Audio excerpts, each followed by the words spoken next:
One of my main drivers, when I first came to the University of Akron, was to create a life for myself where I wouldn't have to be poor again.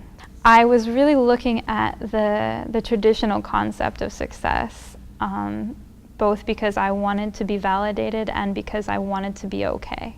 Then I started to experience these other drivers, these passions for these other things, like poverty alleviation and social business. The leap from, doing accounting to doing social business was a really difficult one for me, because it meant giving up the idea in a lot of people's minds, a lot of my peers' minds, my superiors' minds, what it meant to be successful. At this time I had graduated and I had been working for Deloitte for 6 months.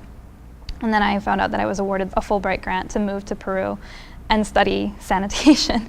And when I made that decision, I got a lot of very interesting looks, like, what are you doing? Why are you doing this?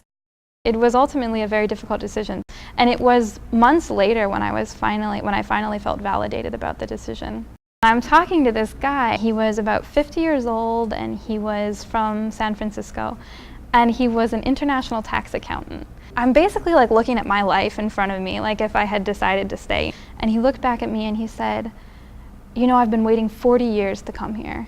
It hit me like a slap in the face, like, I've done the right thing. I don't want to spend 40 years of my life doing something to try to get where I could be right now. I wasn't willing to give up being passionate about something to be okay. And I also, at the same point, I thought I can probably be okay and be passionate at the same time. I think I'm on the right road and I'm going to keep going.